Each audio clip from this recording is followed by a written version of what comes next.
vocês? Bom, como o Luiz já falou, o nome da palestra de hoje é E tá tudo bem? E para iniciar a palestra, eu quero trazer alguns dados, assim, bem rapidinho para a gente ir introduzindo. Para começar, durante a pandemia, a gente teve um aumento dos casos de 25% de diagnósticos de depressão e ansiedade. O Brasil é quem está liderando o ranking, e só entre os jovens a gente teve um aumento de um dobro de diagnósticos.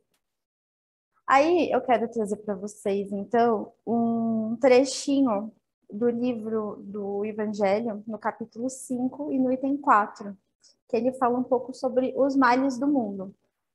Então, remontando-se à origem dos males terrestres, reconhecer-se-á que muitos são consequência natural do caráter e do proceder que os suportam.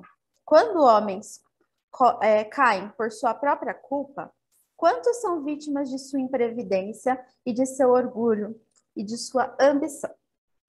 Aí eu acho que deu para ter uma noção mais bem clara, né, que um dos principais motivos dos males que a gente tem no mundo é o egoísmo e o orgulho. E aí, eu acho que é isso. Acabou a palestra. Vocês acharam? Brincando, eu queria dizer que a gente pode estar se perguntando agora, então, é isso, o mundo é assim e tá tudo bem. Acabou, né? Já que esse é o título da palestra, então...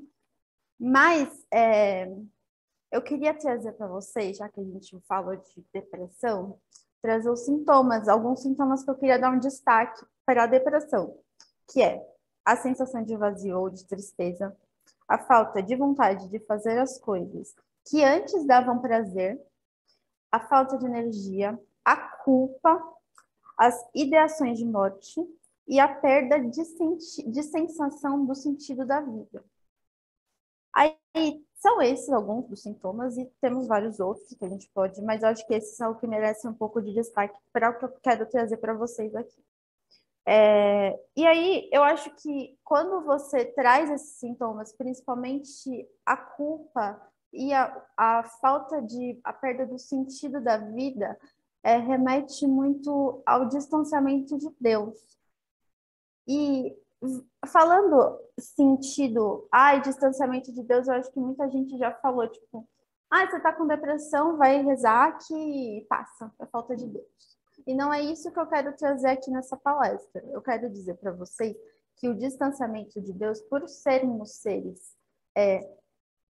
físicos e espirituais, quando uma coisa está em desequilíbrio, a outra reflete por consequência. Se o nosso corpo não está bem, o nosso espírito não está bem. É isso que eu quero trazer para vocês. Óbvio que se vocês conhecem alguém, se vocês estão trazendo esses sintomas e percebem esses sintomas ou em vocês ou em alguém que vocês têm por próximo, busquem ajuda. A gente tem psicólogos aqui no Caritas. O Caritas é um grande centro de apoio para a gente tem, além do Naranon, além de apoio com pessoas que são dependentes químicas e alcoólicas, a gente tem também ajuda psicológica para quem precisar. Então, se vocês conhecerem alguém, óbvio que a gente não descartamos o apoio psicológico e o apoio psiquiátrico caso precise de medicamentos. O que a gente está falando é que a gente precisa buscar se fortalecer emocionalmente e espiritualmente, porque quando um caminha bem, o outro caminha bem junto. Com isso, também a gente pode dizer que Deus, ele não se afasta da gente. Quando eu falo que a gente está passando por problemas emocionais e um distanciamento de Deus, nunca é Deus que se distanciou da gente, e sim a gente que se distancia dele. E é isso que mostra que a gente está enfraquecido espiritualmente. Mas assim como, acho que trazendo uma palavra de esperança, né? Assim como Deus, a gente que se distancia de Deus, a gente também pode se reaproximar dele a qualquer momento. E é isso que faz a gente se fortalecer emocional. Eu gosto, eu tô batendo muito nessa tecla, porque é esse o foco, assim. E então, como é que a gente se fortalece emocional e espiritualmente? A gente se cobra muito, a gente exige muito máximo, a gente exige ser melhor sempre. E às vezes eu tenho um pouco essa sensação de que quando a gente fala em evolução, a gente tem que se cobrar o tempo inteiro. E por muito tempo eu também acreditava que era isso que o Espiritismo queria dizer. Ah, você tem que dar o seu máximo, você tem que dar o seu melhor e você precisa ser assim o tempo inteiro, ser bom, ser produtivo, ser uma pessoa generosa, e muitas vezes não é disso que se trata. Se trata de você ser gentil com você mesmo. Ah, a gente não é perfeito, senão a gente não estava aqui. Eu acho que todo mundo concorda com isso, né? Se a gente fosse perfeito, a gente não estava aqui reencarnando e vivendo um mundo de provas e expiações. A gente estava lá com Jesus, né? Eu acho que isso dá para a gente concordar, criando um consenso. Pode falar, Gi. Quando você comentou sobre a falta de sentido de vida, Uhum. né? Eu acho que esse é um tema que a gente já chegou a conversar em outros momentos, Uhum. mas é um dos felicidade. Você não tem perspectiva. Sim. Você não tem um propósito para a sua vida perde sentido. Exatamente. Né? Você não tem expectativa, você está vivendo uma vida do dia a dia. Sim. Você não constrói.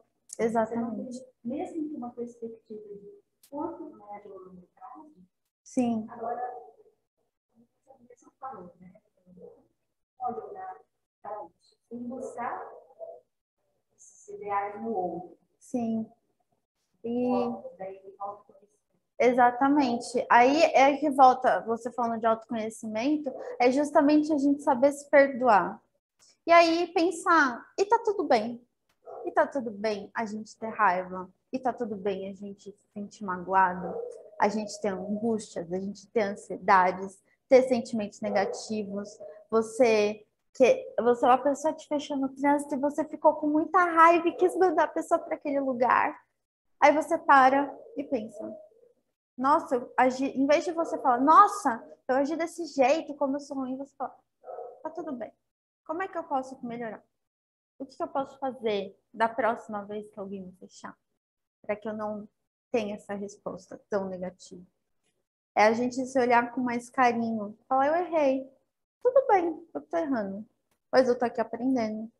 Eu dei o meu melhor hoje, mas não o meu melhor que amanhã. Amanhã eu tenho que ser melhor que hoje. Assim como eu tenho que ser melhor hoje do que eu fui ontem.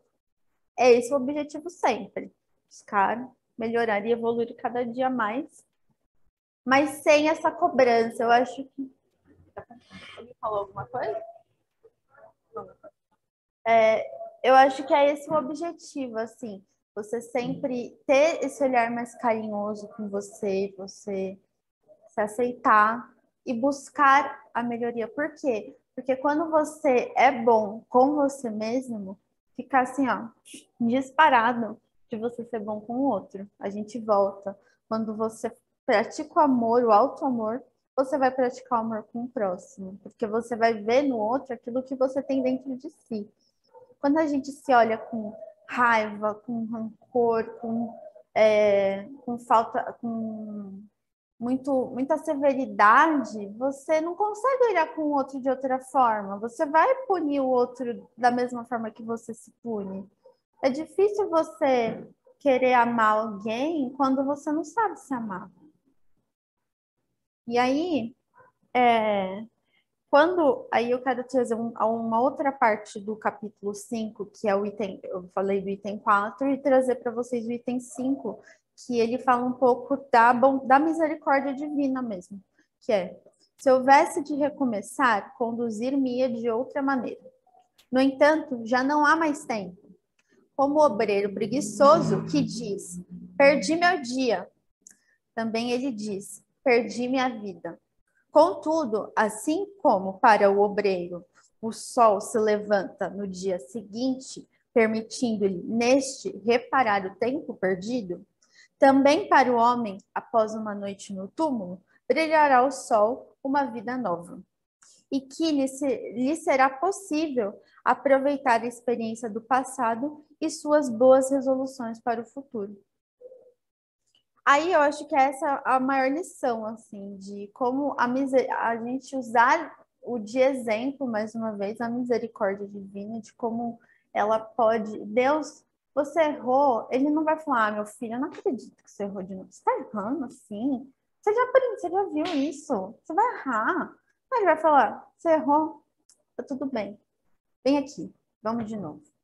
Como um pai, quando a criança tá andando, tá aprendendo a andar, engatinhar, o pai vai falar: Meu Deus, você não anda ainda? Você já tem um ano, meu, como é que você não anda?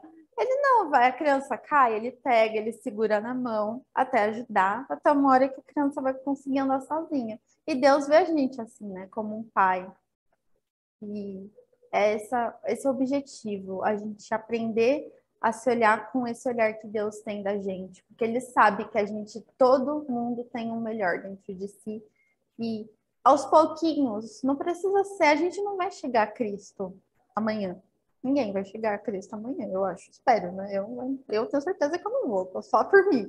Então, eu tenho que ser generosa comigo mesma, reconhecer que eu tenho falhas, eu tenho erros, eu tenho. E tá tudo bem, porque quando eu reconheço isso em mim, eu consigo depois olhar para o outro e falar: você tem erros também, e tá tudo bem. A gente está aqui para aprender juntos. O erro que eu estou cometendo, você não comete. Você pode me ensinar? Ah, esse erro que você está cometendo, eu não cometo mais, eu te ensino. E assim a gente funciona dentro da sociedade, né? Tá todo mundo junto para crescer e evoluir.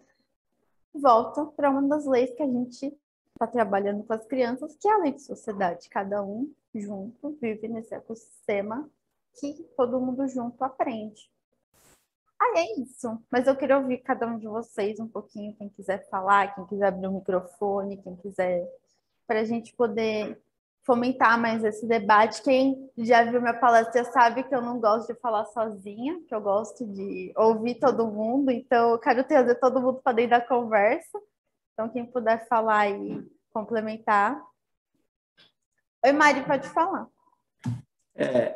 Aproveitando aqui, é uma coisa que sempre tive essa curiosidade. No começo, quando você fala de depressão, né? Acredito que nesse nosso mundo, quem não passou por períodos de ansiedade ou depressão? Agora, uma coisa que sempre me vem na cabeça, o obsessor, ele sempre vem em nós, quando ele se aproxima, ele procura o momento propício para ele ter o seu envolvimento. Existe, vamos dizer, aquele obsessor simples, aqueles que vêm para perturbar, que nós temos obsessores desencarnados e encarnados, né? Passa um tempo, passa. Mas também existe aqueles que vêm cobrar dívida, aqueles que vêm se vingar por erros do nosso passado. E eu perguntaria agora, a depressão talvez não seria uma porta aberta para a obsessão, para o obsessor? Com certeza. A gente, quando está deprimido, a gente abre portas para os espíritos entrarem e fazer o que a gente permite com eles.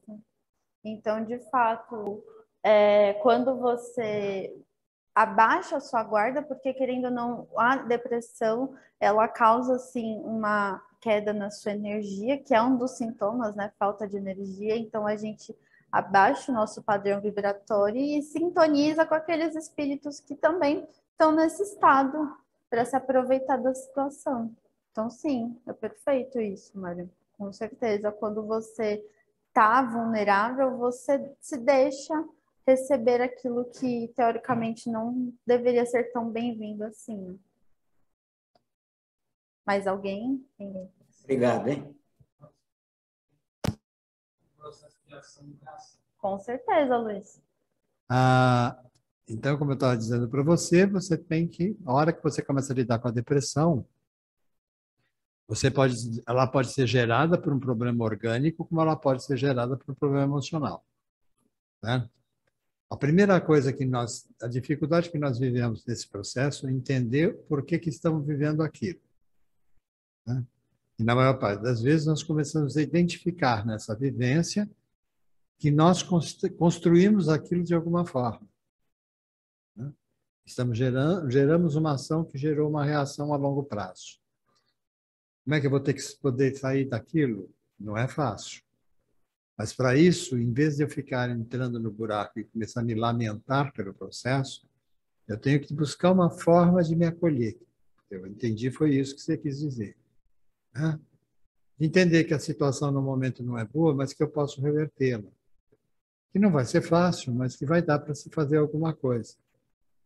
E que, assim sendo, eu passo a tratar o outro da mesma maneira. Ou seja, eu melhorei e vou convidar o outro a melhorar também.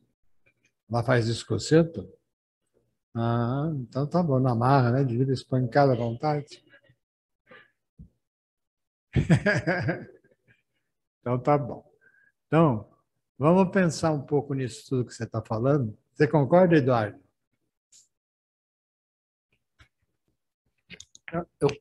Eu concordo, sim. Na verdade, eu até queria só fazer uma observação que já tinha me vindo em mente, quando até você estava falando a respeito da gente exigir muito de nós mesmos, né?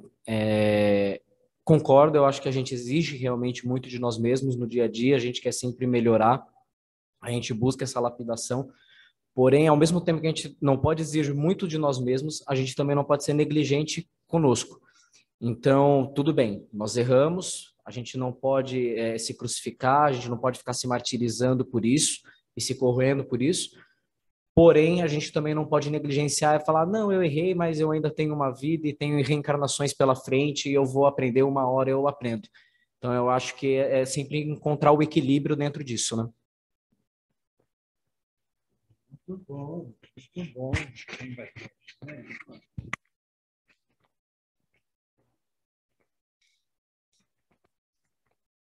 Eu acho que o... Deixa eu tirar a máscara. Eu acho que o próprio tema que você trouxe, um pouco em função do que a gente já tem trabalhado nas aulas, né? Que quando a gente fala de auto-perdão, é desse nível de exigência que cada um de nós temos em relação a nós mesmos, né? E a gente encontra muitas pessoas porque a gente busca ser feliz. Essa é a realidade. O ser humano busca ser feliz, né? Mas também tem um outro lado da autoexigência, né? O mundo cobra, a família cobra, a gente se cobra, né?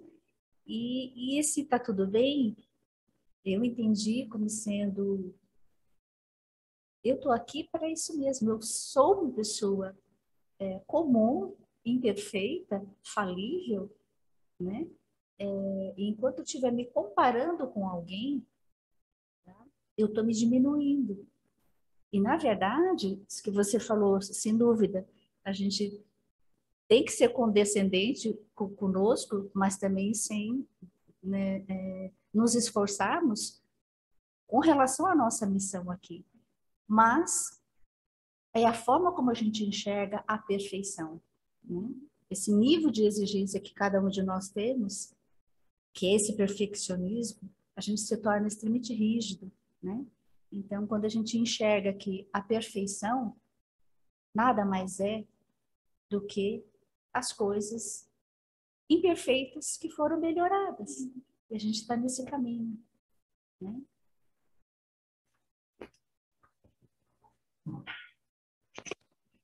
Vai falar alguma coisa?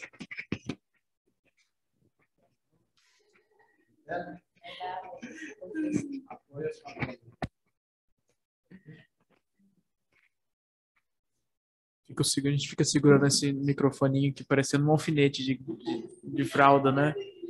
Um prendedor de gravata. Vocês estão me vendo aqui, olha lá. Tudo bem, gente? A gente vem discutindo isso o ano inteiro, né? E esse tema vai e volta todos os nossos debates de sábado, justamente porque quando a gente pensa, né, eu falo para a Bia toda vez que quando eu entrei no Caritas, o Luiz me botou numa sala lá com a Érica e falou assim, olha, fique aqui, senta aqui, fica. Tava escrito uma frase na lousa. A Érica estava falando com a Bia, que devia ter os seus 12 anos na época, 14. E a frase era, conhece a ti mesmo. E nós não seremos plenos e nesta frase se a gente não conhecer o nosso lado negro da força. Afinal, a gente está no mundo de provas e expiações, a gente não é 100% bom. Isso, a gente só vai conseguir ultrapassá-lo e controlar e dominá-lo e utilizá-lo como ferramenta para galgar novos postos se a gente souber que ele existe e souber dominá-lo. Porque uma hora ele vai cutucar lá, né? Então é isso que eu achei interessante, Bia, você trouxe pra gente.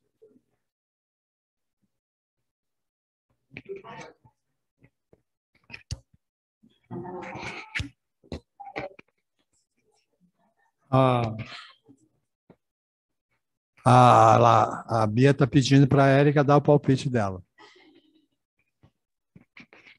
Boa noite. O meu palpite vai ser jogar a bola para a Bia, porque eu acho que quando a gente fala de autoconhecimento, que como o André falou, né, ela tinha 14 anos, a gente falava disso, né, e a gente continua falando. E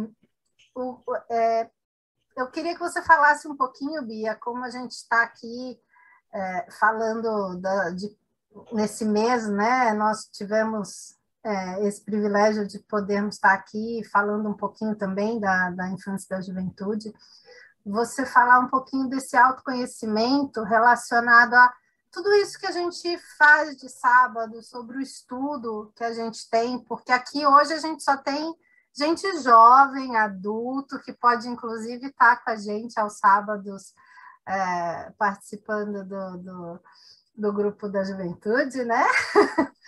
Mas fala um pouquinho do que é esse autoconhecimento com relação ao estudo que você tem aqui no Caritas, como você relaciona isso, e se isso é interessante. Muito bem, muito bem. Tá aí.